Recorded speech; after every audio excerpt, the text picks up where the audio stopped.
Welcome back to Trucker Talk Radio Behind the Wheelhouse. I'm your host, Justin, and we appreciate you being in on another episode with us.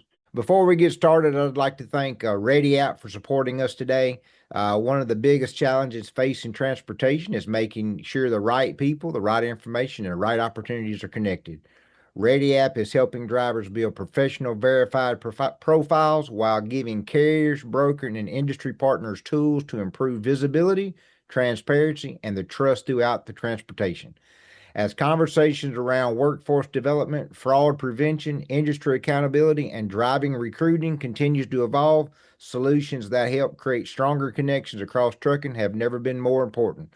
So go check them out. That's ready-app.com. My guest today is someone who has quickly become one of the most influential voices in trucking advocacy and transportation policy. Ben Greenberg is the president and CEO of the North Carolina Trucking Association and is one of the most active and respected state truck associations in the country. Now, if you're not from North Carolina, definitely don't tune out because many of the issues Ben's working on every day impacts trucking companies, drivers, and transportation business across the United States. Before leading the North Carolina Trucking Association, Ben spent several years in the transportation industry as an attorney, giving him a unique perspective on legal, regulatory, and business challenges carriers face every day. That'll be great for us to dig into today. Ben, welcome to Behind the Wheelhouse. Yeah, absolutely. Great intro. Excited to be here. You've got a unique background that very interests me, and I know it will the audience, especially now with the Supreme Court ruling and stuff. I've talked to a lot of brokers, a lot of carriers, and they're still confused of what really Yeah, all that means. So I definitely want to jump into that at some point. But let's start at the beginning a little bit. What, if you in the lawyer's part and then into that, what got you into transportation, or what really sparked it for you? yeah. So, I feel like most folks that are in trucking are born into it in some form or fashion, and it kind of adopted me. I picked it. I went to law school knowing that I wanted to litigate. I Hmm. wanted to be in a courtroom. I wanted to get in front of a judge and hash out disputes, and went to law school in North Carolina, got my law license. And what some of your listeners may not realize is that when you get a law degree, you're not sort of put in a box of this is what you do with it, right? You could do Right. traffic tickets, you could do family law, you could do Hmm. criminal law, civil litigation, whatever you want to do. I just knew I wanted to be in a courtroom. And I was at a regional law firm, and I've always kind of looked forward, right? And so I looked Hmm. around at the partners and the lawyers in the firm that were well respected and had been doing it for a long time, and wanted to try to track out a map for me, like, well, how do I get there? And it Right. dawned on me that since most of them were generalists, the only way to be as good of a generalist was to generalize for the same amount of time. And Uh, right, wrong, or indifferent, I've always been a little bit impatient when it comes to sort of career trajectory. And so mhm. I quickly realized that if I want to become a subject matter expert on something, if I want to really become, an expert early, I need to pick an industry, right? And so I looked around. I was in my office. I was in Asheville, North Carolina at the time. I had the opportunity to work on some manufacturing cases, some nursing cases, some government work. Had a little bit of trucking and transportation exposure, some retail, basically sort of a broad spectrum of all Mhm. the industries that end up in the litigation forum.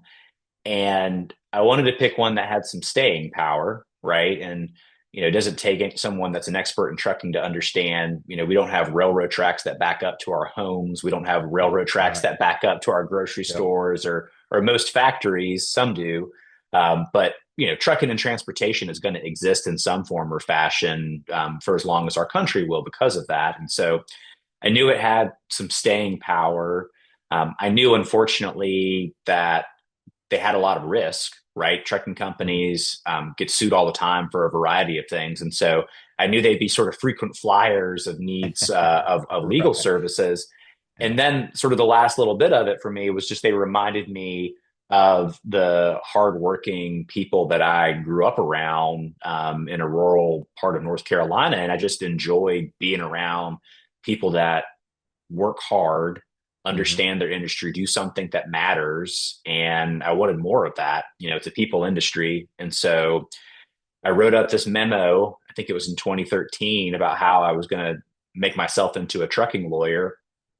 And phase one of executing on that memo was joining the North Carolina Trucking Association so I could sit in a room with people that knew a lot about the industry and just soak up as much knowledge as possible. And that's what I did. Absolutely. My firm, for some silly reason, decided, yeah, that's a good idea. We'll send this guy out to these trucking conferences and let him figure this stuff out. And I did that and kind of just sat in the back of the room and soaked up as much knowledge as I could. I was writing down Right. terms that I didn't know the definition for, but I knew I needed to know. And so, Right. There's a lot somebody would of them say, too. there are a lot of them. It's like the Yeah, there are. military, Yeah. right? And so, somebody was talking about reefer. So I wrote down reefer. I was like, well, I didn't think you were supposed to do that while driving a truck. I'll learn about I'll learn about that later. They're not movers; they're called lumpers. There's Yeah. trucks that are bobtailing, and there's someone I need to meet called the kingpin. I'll have to meet the kingpin at some point in time. But that Absolutely. that was a long time ago, and the industry has been a blessing to me and my family. Enjoyed the law practice side of it, and kind of quickly just soaked up as much knowledge as I could and then became a better lawyer for my clients because I wasn't spending time in the dictionary when they were telling me a fact pattern, an issue, or a story. I kind of lived it and breathed it by being around those folks and volunteering my time. And Hmm. that's kind of how I got into it. Gotcha. So I want to ask you this. I had a conversation. It wasn't on the show or anything. I was having a Yeah. conversation with a transportation lawyer, and we was going back and forth, about all the new rules and different things. He said something to me that I didn't think about, and I'm not a lawyer by any trade, so I don't think about a lot of those things. But he was saying that a lot of the problems with what transportation's been dealing with is we don't have enough transportation lawyers. You just have a regular lawyer, general lawyer, whatever you call them, that go and fight a battle against a judge who knows nothing really about transportation. And then you have the other lawyer that don't know anything about transportation. They come to a verdict, and that verdict might not realistically be correct for the industry per se, and then it sets a precedence to where they just use it all the time as an excuse to get away from having to the right or wrong on either side. Do you see that? Because it kind of Yeah. made sense. Yeah, there's truth to it. I think as a general matter, the transportation industry is getting outworked by plaintiffs lawyers. And what I mean by that is plaintiffs lawyers are looking around at soft targets, ways to make money, right? Hmm. And so they look at the transportation industry, they know that there's frequency, right? Miles on the road, there's going to be collisions, there's going to be incidents because of the way that our four-wheeler friends drive, right? Hmm. And then they see money. They know that the minimum insurance limits for a commercial truck are 750,000. A lot of Right. carriers have a lot more than that. So they know there's this frequency. They know Hmm. there's this sort of pot of money that's baked into these cases, and they get after it. And the one thing that I think the plaintiffs lawyers do better than defense lawyers is that they work together. And so Hmm. they're not necessarily competing on that next nuclear verdict. They all want to see that next nuclear verdict because of exactly what you said. Each Makes one of sense. those is kind of setting a precedent for what the next jury will do. And when you start talking about big numbers, I think we as a society have a problem in what I'll call social inflation. And Hmm. when I say social inflation, what I mean by that is when do you start getting text message from your family and folks that you go to church with about the Powerball? It's generally speaking when it's about $1 billion, That's right. right? Yep. Now you Absolutely. can go up and down, and your listeners will see Powerball billboards in all the states that Hmm. they're driving in, and on any given day, it's $90 million, maybe $300 million. But you and I are not getting text messages Uh, about going out and buying a Powerball ticket until it's $1 billion. And so absolutely. we, as sort of a society, have really lost a sense of understanding of what a buck is, right? Hmm. And so I think that sort of mindset goes into the jury box, and you've got plaintiffs lawyers that are working together. And I think you're right. A lot of these bad cases, and not all of them, Right. No. you end up getting defense lawyers that are maybe more of those generalists, right? That are doing that Hmm. thing that the lawyers that I used to work with did. they do a little bit of everything. And they're working, and a lot of times, against lawyers that are strictly specializing in this area of law. They've got the playbook, they've Mm-hmm. got, the experts lined up, they've got the discovery lined up. And I think they can frequently get outworked. And it's particularly a problem when you look at it in the context of what an insurance company wants to do. They want the minimum amount of required legal defense at the cheapest cost that they can get it for, right? And so there are market pressures from certain insurance companies that are looking for bottom rate defense lawyers to represent trucking companies because they have a requirement to defend them. They don't have a requirement to go out and get the best lawyer for the case.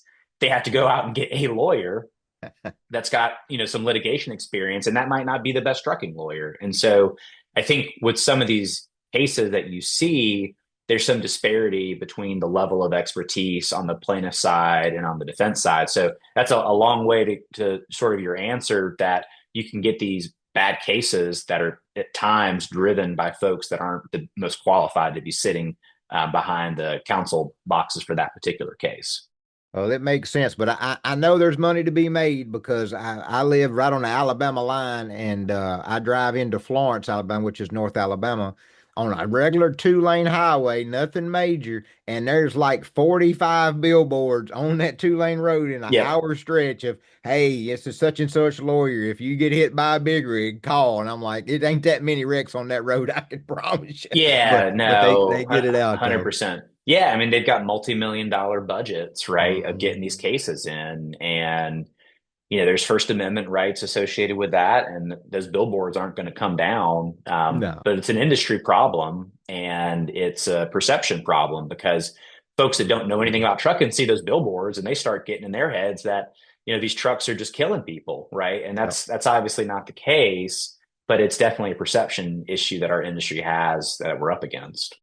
Absolutely, absolutely. Well, let's dig into the North Carolina Trucking Association. Tell us a little bit about it. What y'all do? Are y'all any different from a different state? Do y'all kind of have the same, or do y'all go in in a certain direction? Yeah, so we've been around since 1929. So we're about to celebrate 100 years as an association. You will find a state trucking association in most states in the Federation. Um, we're all a little bit different, right? Because we have different motor carrier members within our states, and that sort of culture of trucking in your state will end up shaping how your state trucking association is run. And not all states are blessed like North Carolina is with a large population of domiciled motor carriers. And so we have a very healthy membership at NCTA, and our members drive our events. And so whether that's an advocacy event where we're working with the General Assembly on legislative change, whether it's an educational event where we're bringing together experts on a particular topic to have training and conversations, Mhm. or whether it's a promotion event where we're trying to drive more people to the industry, all of that is kind of built by our members, and they drive us. They give us that sort of plan. This is what we want you to do. And then we just kind of get after it. And all of our events fall into one of those buckets, whether it's advocacy, education, or promotion of the industry. How important is it for your members to voice their opinion and talk to you all at the association, and really become a part of the discussions to then help you in DC to try to get something passed, or even have it look? Because the one thing that I've noticed in trucking, and I know my listeners get tired of saying or hearing me say it, but it's something that I bring up almost every show. The government's not going to do hardly anything. They just like leaving the trucking industry alone. But when we had that wreck in Florida, they had no choice but taking notice. The social media really took that wreck and plastered it everywhere. Then you got the pressure on your lawmakers to start doing something, which was, like I always say, it's probably the worst best day in trucking, because now we're able to get some initiatives at least going in the right direction. It's now it's got the non-domicile situation, non-speaking. How important is it for your members though to express and answer polls or whatever y'all might have to get their information? Yeah, I mean, we have to have it, because without it, you just have a bunch of talking heads that aren't Right. really representing the industry, right? So we have to Mhm. have that leadership from the motor carriers that make up our state to be able to to say enough's enough or we care about this issue, because without that sort of squeaky wheel mentality, nothing gets done, right? I could be the Mhm. best advocate or lobbyist in the world, but if it's just me showing up to the building and saying, hey, this is what trucking cares about, but I don't have any truckers behind me, Right. then it's easy to like smile, shake my hand, and then ignore me, right? And Mhm. so what we do at NCTA is we get our members in front of their elected leaders on a regular basis. And it's not just when our hair is on fire, it's just Mhm. to establish those relationships. We want every member of the North Carolina General Assembly and every member of our congressional delegation to have real truckers in their districts that they have relationships with. Because Yeah. frequently, policy will come across their desk or they'll have a great idea while they're in the shower. And unless that's getting vetted by real trucking, then things can go south pretty quickly. And so it's really important to establish those relationships, because if you're just calling the day before a vote on a critical issue, Too you're late. about 18 months too late at that point in Mhm. time to do something about it. And so it's probably the most important thing anybody in the industry can do, because we do have a lot of gripes, right? Right. You Oh know, yeah. you go to a truck stop and you ask a driver for their opinion, you're going to hear a lot. You better be And ready so, for it. That's yeah, right. be ready for it. But then also be ready to do something about it. Mhm. Or maybe that's not that big of a problem for you if you're not willing to do something about it. True, true. No, it makes sense, and I'd advise any person in the trucking industry from any state, definitely get with your association, give them your opinion, even if it's an opinion that they might not like. All opinions matter because then it gets all data, and then they're Yep. able to run with it. So I definitely would ever have everybody do that. Recently, you had spoke publicly about the rising insurance cost. Yep. I come from a background. I used to have an agency, a truck agency. I dealt with drivers all the time. Pricing going up. The owner operator company's insurances were steadily going up. How serious has that issue become over the last couple of years? I think it's at a tipping point of sort of widespread unsustainability, in the Mm, same sense that, one of the analogies I look at is if you look at some areas that are prone to natural disasters and you see insurance companies running away from it, whether it's yeah. wildfires or whether it's hurricanes in Hurricane Mhm. Alley or tornadoes in Tornado Alley, you start seeing insurance companies running away, and it creates a market that where you're seeing double-digit percentage increases for fleets that aren't having a loss ratio. And so you've got fleets Yeah. that aren't having collisions that on an annual basis or on a renewal basis are seeing double-digit increases in their auto insurance. And that's just unsustainable. Obviously, rates have gotten a little bit better in recent times in the trucking industry, but there's a long way to go to really catch up with sort of an affordability standpoint of what it truly costs to operate a truck. Mhm. And you can look at some of the data that's out there on operational costs, and auto insurance just kind of continues to go up. And I think it's going to continue to do so until there is some large, successful lobbying effort to change the way that we look at trucking companies in the courtroom. And I do Mhm. think that's going to end up having to be a federal fix in Congress, not just a state fix, because the way the insurance policies work, they're multi-state insurance policies, right? So you can't just go into Right. Florida or Texas or Georgia recently or South Carolina and change a law there and expect a multi-state insurance policy premium to go down. That's just not the way it's going to work, because the insurance companies are just getting battered in other states. So on that point, can you elaborate what needs to be, what does the federal government need to do? Is there a certain wording, or do Yeah, we have to be more scrutinized on the carriers about certain numbers, and it be more individually versus, like you just said, there's groups that do things very well. There's some trucking groups that don't do anything right. I mean, it's just a sure. bad actor. But can you go into that a little bit more of what you think needs to happen to reform it? Yeah, so I'm a big fan of the Fair Trucking Act. That's a piece of Mhm. legislation that will get more cases into federal court. And I don't want to, bore your listeners with kind of getting in the weeds on that. But the Mhm. best way to explain it is your judge in a trucking litigation case is a referee, right? And that judge is deciding what evidence a jury ultimately gets to hear that may or may not shape their opinions on that trucking company or on evaluation of the case, right?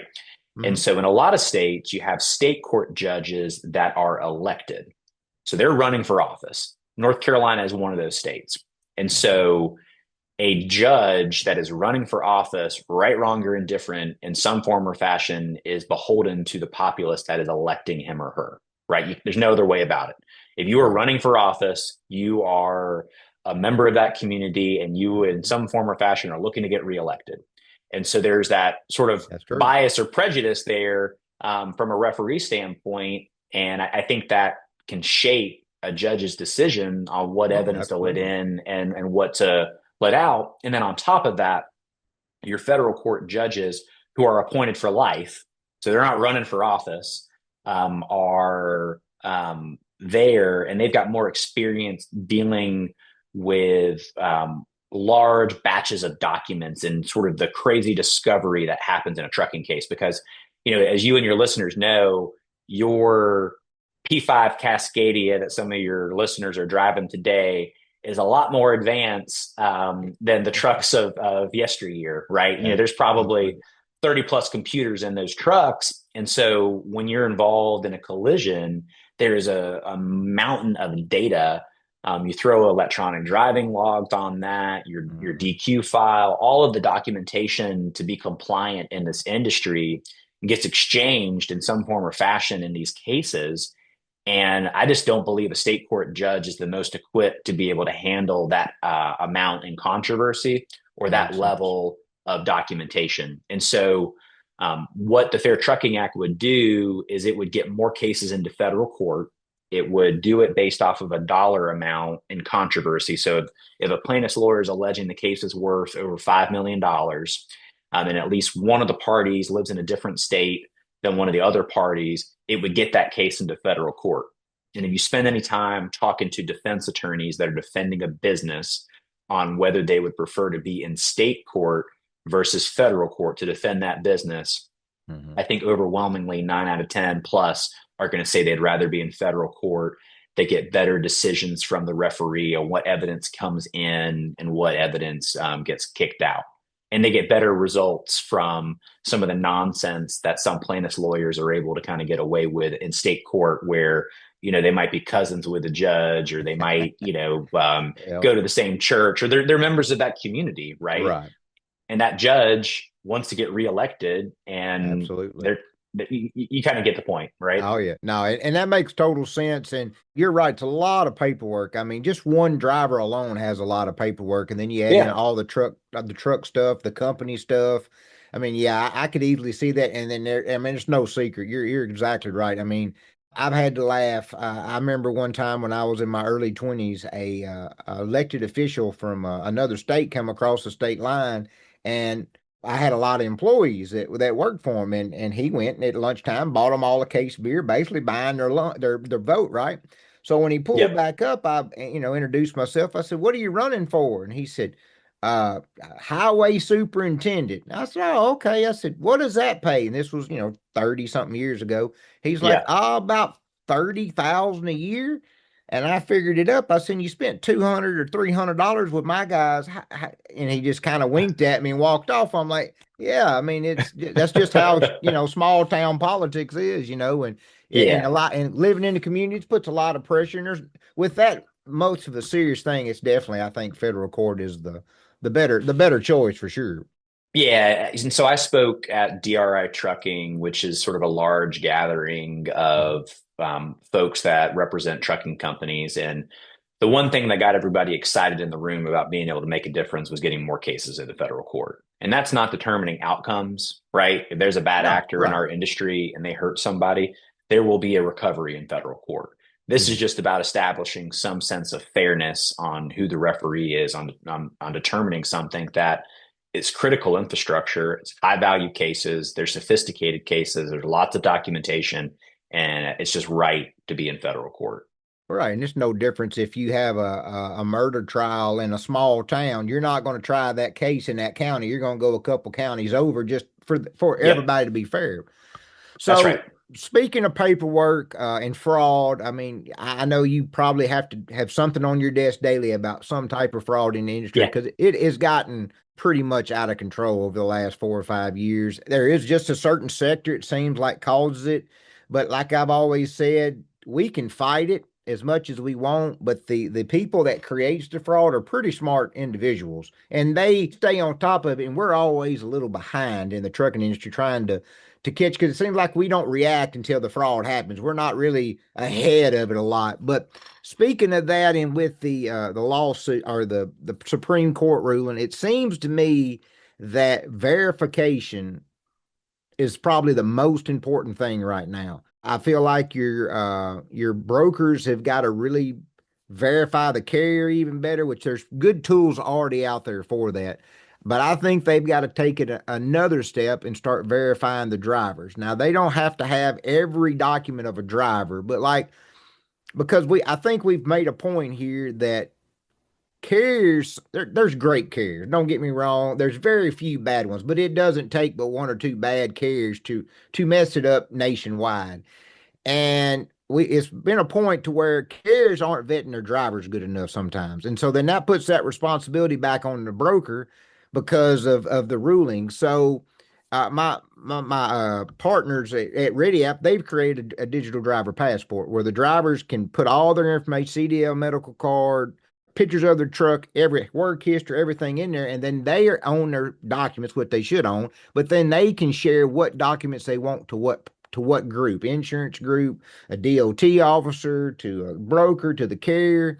That's really the only next step that I see. I mean, you got highway, you got carrier 411 that you check the broker or you check the carrier, but that driver's still the missing piece. And I think the brokers are going to take that next step to try to protect themselves.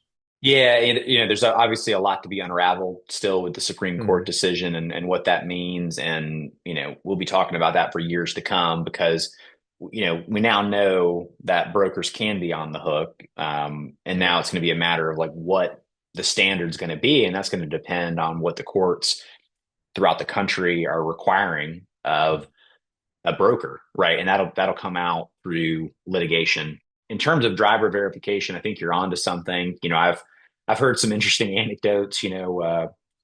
Somebody needs a picture of the driver with today's newspaper with the date on it, and that driver needs to be holding up three fingers, right? And that's the sort of level Yeah. of analog review that you almost need these days in an age of sort of double brokering and not necessarily knowing who you're working with in person. It's very easy for the bad guys and bad girls to steal freight. And Yep. like you said, they're very sophisticated. They go to work like you or I. They're Mhm. drinking coffee. They're in an office building, and they're just committing crime. That's just what they do, right? And Yep. so there are a lot of resources there, and it's a whack-a-mole game because as soon as we figure out, well, this is how they're doing it, they're just going to move Mhm. on to something else. And so I think, if I were starting a trucking company or a brokerage today, we would be having those same conversations about that level of screening. But then you got to find the right amount of screening versus business continuity, right? Because Yep. at some point in time, the freight's got to move, right? And if Yep. you're in the trucking industry and you're moving freight, you're taking risk. It's a Mhm. it's a risky job, and so it's a route trying to figure out what is the right amount of risk to take and being aware of the potential consequences. And then you got to make a decision and you got to feel comfortable testifying about it because that's the nature of the beast, right? It will get scrutinized at some point in time just by a game of numbers. And Mhm. unfortunately, sometimes that's in a courtroom. Yeah, absolutely. It's such a crazy world. They're so smart. I mean, we got these Trojans, the Trojan deal now where they'll just sit and work normal for 6 months just to get that one load, just to Yeah. wham. And then, and a lot of these carriers, they can't handle one or two bad. It puts them completely under, and even the owner operators that per se work for them, they're all living paycheck to paycheck, pretty much. None of them are getting rich, of course. People think truck drivers do, but they really don't. When you really sit there and run the numbers, they're making a living at best. They're not very many, especially smaller companies. And something else that I think needs to happen, and Ready App's trying to do it, and I'd like your perspective on it.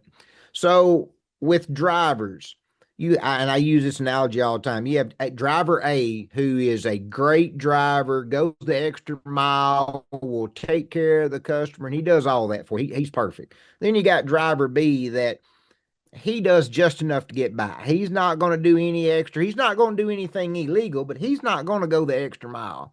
Well, driver A sits there and looks at it and goes, well, man, I'm working a lot more. I don't get a pat on the back. I'm not getting any more per mile. I'm going to come back down to level B. And I Mm-hmm. think with that and with all the bad actors, that we have now and still cleaning out the system, I think drivers have got to figure out a way to stand out.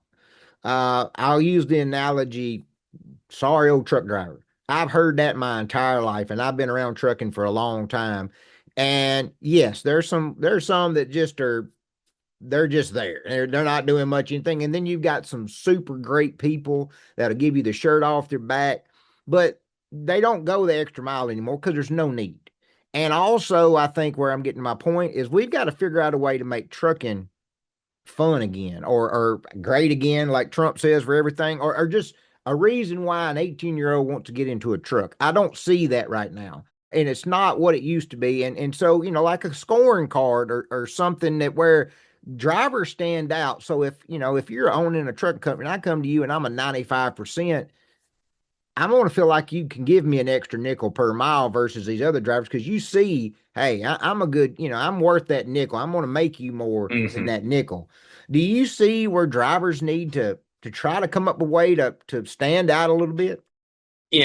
I'm blessed to be around most of those A drivers, right? I Mm-hmm. look around at North Carolina's road team, ATA's road team. I'm around drivers at my truck driving championship, which means they've run safe for 12 months. These are the best of the best. And so Right. we honor drivers of the month at NCTA and then a driver of the year. And the stories that stand out about those drivers are always taking care of the customer, going the extra mile, and hopefully they're being compensated for that level of service. But I do agree with you, sort of as a general proposition, we've lost a little bit of what the professional driver is, right? If Yeah, you go to a truck stop, you can kind of see some of those drivers that are in that A category, and then you can see yeah. some of them that are walking around in flip flops that might I, be in that I, in that I B was I category. was fixing to say flip flop. That's the one thing we hear all the Yeah, time. Yep. Yep. yeah. You look at someone's footwear, and you can tell a little bit about how much they care about what they're Mhm. doing. And when you talk about bringing younger people into the profession, I look at the trucks today that are out there and some of that technology, and we've got to find a way to equate that, with being a pilot, right? Absolutely. Without having to have as much training. And the technology today, the environment of being in one of those trucks, you can really make it into something special and something cool that I see a lot of it online. But I agree with you that the drivers that are going the extra mile, they're going to take care of your customers, particularly in a bad freight economy. Service becomes that difference on keeping that account, right? Exactly. Those drivers in that B category, as you describe, are the reason that a shipper might be looking to go in a different direction because service is not there for them, and they might be getting the load there on time, but there are issues along the way. That's when people start kind of shopping around, and there's cycles with the market, right? And so service was the word of the day in the tight freight economy. Yep. Um, Capacity and willingness might be coming back as sort of a new normal of, Yep. we just got to have loads on time. We need some folks with capacity that can grow with us and move it. And so it just kind of waxes and wanes, I guess is what I see. I understand. I wanted to ask you something else. Y'all do things for this all the time with the women in trucking. Yeah. I see a movement. I see a lot. I don't really see them personally because I'm not out every day. I do go to the truck stops quite often and visit. I try to do more of that, but the truck stops sometimes won't let me on their property to buy Cokes and hot dogs. I don't understand. It's just trying to appreciate them. But I notice a lot more females, especially online, that they're driving and showing their rigs off and showing that they can do exactly what a man can. How important is it to help females have a way to enter the business and feel safe per se, I guess, not anything of that nature, but just, feel comfortable because I mean, trucking's not easy by no means. And I live close to Memphis. There's not a truck stop in Memphis that's safe for a 600-pound man. I mean, it's just not the way it is. I mean, Memphis is dangerous. But how important is it to help grow that part of the sector? Because we're not in a driver shortage, of course. I mean, they always throw that, but the more that we lose from the non-domiciles, non-speaking, it puts a crunch because we have a lot of drivers that are in the SAP program that's probably never going to get another job. So we Yep. might never be in a shortage, but we are in a crunch, and it's just going to get tighter. So how important is it to try to grow the female side? Yeah, I hear what you're saying about the shortage piece. We're probably in a shortage of those sort of type A drivers, Yes, right? absolutely. If you're talking about people that have a CDL that can fog a mirror, we might not be in a true shortage of those. Absolutely. But the data's out there, and I joked about this with my wife the other day. When it comes to commercial drivers, women are safer. That is supported by the data. They're less prone to take risk. They're less prone to sort of the road rage that sometimes can cause a good driver to get into a bad situation.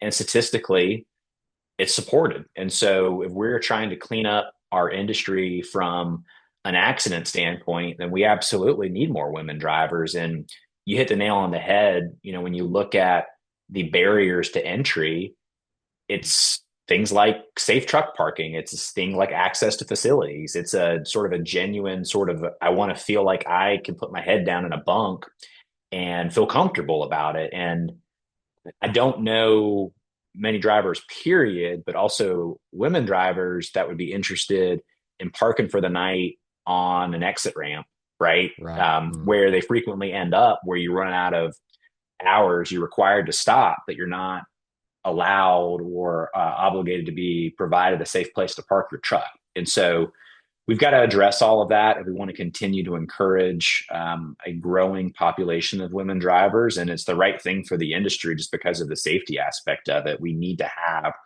more people in our industry. And if we can have more people that are safer, then it's going to do wonders to all the issues that we're talking about as well. Well, you kind of lead me into the next segment. I was going to talk about some safety, and truck parking is a big part of it. I know, the governments, local states are doing things now to try to help with parking. There's, Truck Parking Club, Ninja Freight. There's these, third party companies that are finding Yep. properties.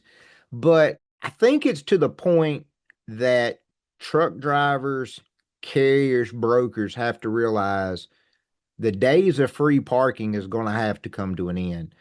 There's not enough spots, of course. I mean, you pretty much, if you're an over the road trucker, you need to pre-book you a spot X amount of miles down the road so the spot is there so you don't mess your clock up. I mean, $20 a night, somebody needs to pay that driver the $20 to book Yep. 400 or 500 miles away because they spend 45 minutes at a truck stop riding around, can't find nothing, and then either have to go backwards or, like you said, pull off on the shoulder, which is very dangerous for not only the Yep. driver but the passengers because let's face it, a lot of these accident truckers are in are caused by passenger cars and Yep. not paying attention, just radical driving.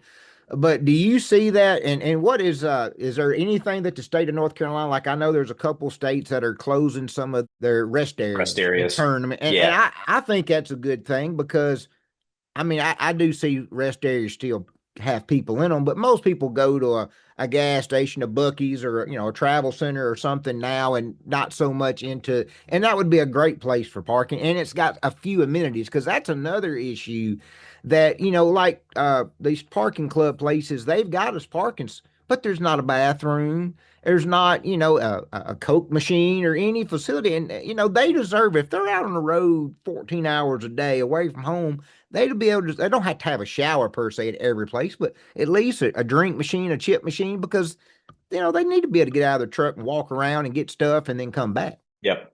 Yep. No, I agree with you. I think you're right. Looking ahead of time, there's costs associated with it, but the reality as well, and at least in North Carolina, as we work on widening projects, right? We're having to make more lanes on our interstates. Mhm. And as a result of that, that real estate that's associated with those areas, which is rest areas, end up disappearing, because if you're going to That's true. expand the interstate, you're getting wider, and those Yep. rest areas are already tucked up right against the Right interstates, against the and road. so you're losing that land.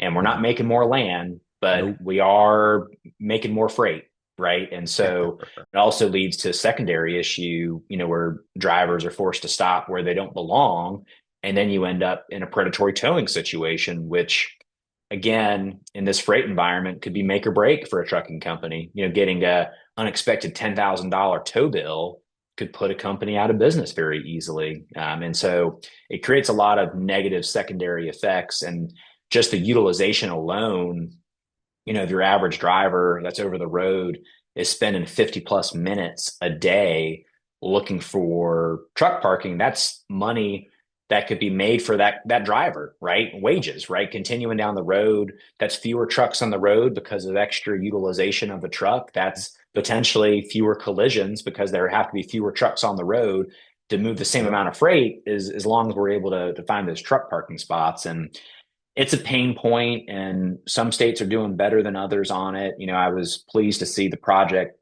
that broke ground in Florida to add several hundred Mm-hmm. truck parking spots, but not every state has the infrastructure or the access to the land to be able to do that. And we are working hard on grant dollars for truck parking, public private partnerships, all the above. But it's complicated, but it is a dignity issue. Like you said, access to facilities is if that's not dignity, what is, right? We're Yeah. expecting these essential workers to be able to move our freight to help us get our packages within 24 hours.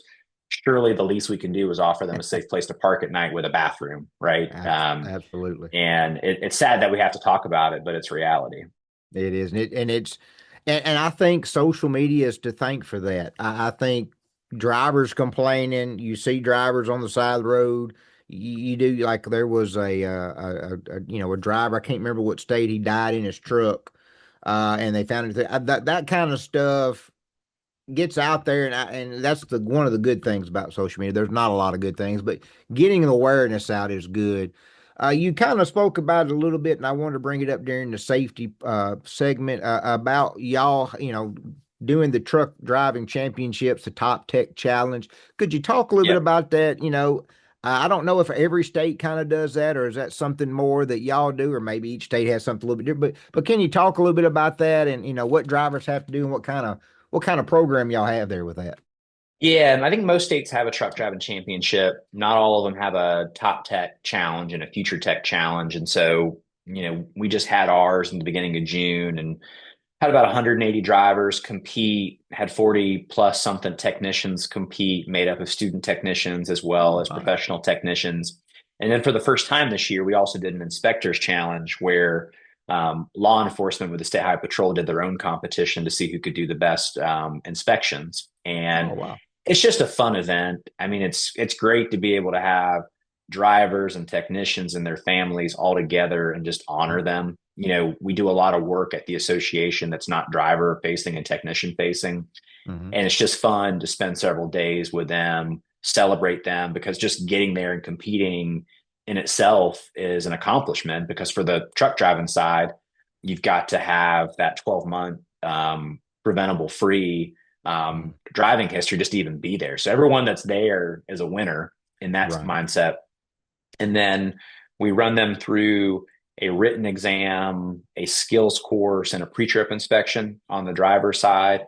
On the technician side, we got folks that are going through a variety of different skill stations, performing diagnostics and solving problems. And then they also have a written exam as well. And we wrap it all up with a gigantic banquet where we're honoring everybody's successes. And we fed barbecue to about 600 people, Oh, nice. and celebrated the winners in the various competitions. And then the fun part is that the winners of each competition get sent on to national competitions, and so they get to Oh, nice. compete at the national level representing North Carolina, and whether it's for a future tech or super tech Mm-hmm. competition or the national truck driving championship.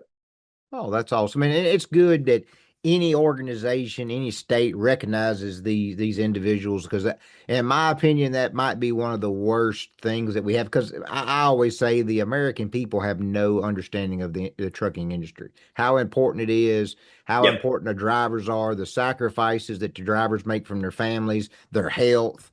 Because there's not good food on the road. And then, like we just talked about, the living environments. I mean, the trucks are super nice on the inside, but there's only so much that truck can do for a driver. And That's right. I just don't think they're appreciated enough. So I appreciate y'all do that for sure. So my last segment, I always do it with the future of trucking. We hadn't really talked about it, but AI, autonomous trucks. It's big in certain states. Not sure if it's very big in North Carolina yet. My opinion, it's coming, but it's going to be slower than people think because they can't make enough trucks. And then technology is going to change when you get a lot of these trucks, and then everybody's going to want the new pretty toy. I mean, I've even seen now that it's just a trailer, because if you're not ever going to have a driver, there's no need of having a cab, right? I mean, that's just wasted weight and space. But with all this technology, AI, I think's a great tool. I don't know if AI is going to take a whole lot of jobs, but if you can operate it, you're going to be able to work more efficiently. Maybe you take on two jobs versus one job, because of the help. But where do you see, trucking 3 to 5 years from now? 3 to 5 years from now, I think trucking's going to look very similar to how it currently looks. Right. I don't see the things changing as fast. I think we're obviously always going to be innovating, and Mhm. safety technology is something that continues to go at a very fast rate. AI adoption in companies is continuing to happen at a fast rate. Where can we optimize? A good Mhm. example, technicians are doing their best when they're turning wrenches, right?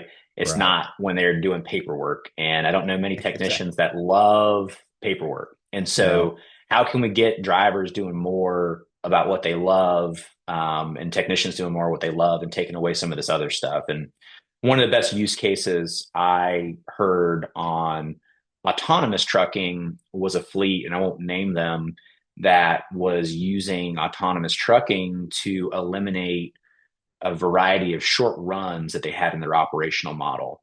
And Mhm. they surveyed their drivers. Their drivers didn't love these short runs. A lot of time getting in and out of their truck, Mhm. decent amount of dead time. They preferred to be over the road. And so they were able to partner with one of these autonomous trucking companies to get box trucks to run some of these short runs for them without a driver in the seat. And now they weren't using that as a means of replacing jobs. It was more Makes allocating the sense. job that their drivers wanted to have and eliminating aspects of their job that they didn't want to have. So they augmented their fleet through that use case. And it's interesting that's happened in the Southeast, not so much in North Carolina, but there are runs where it will make sense and where it will be Mhm. viable. But at the end of the day, it's going to be expensive.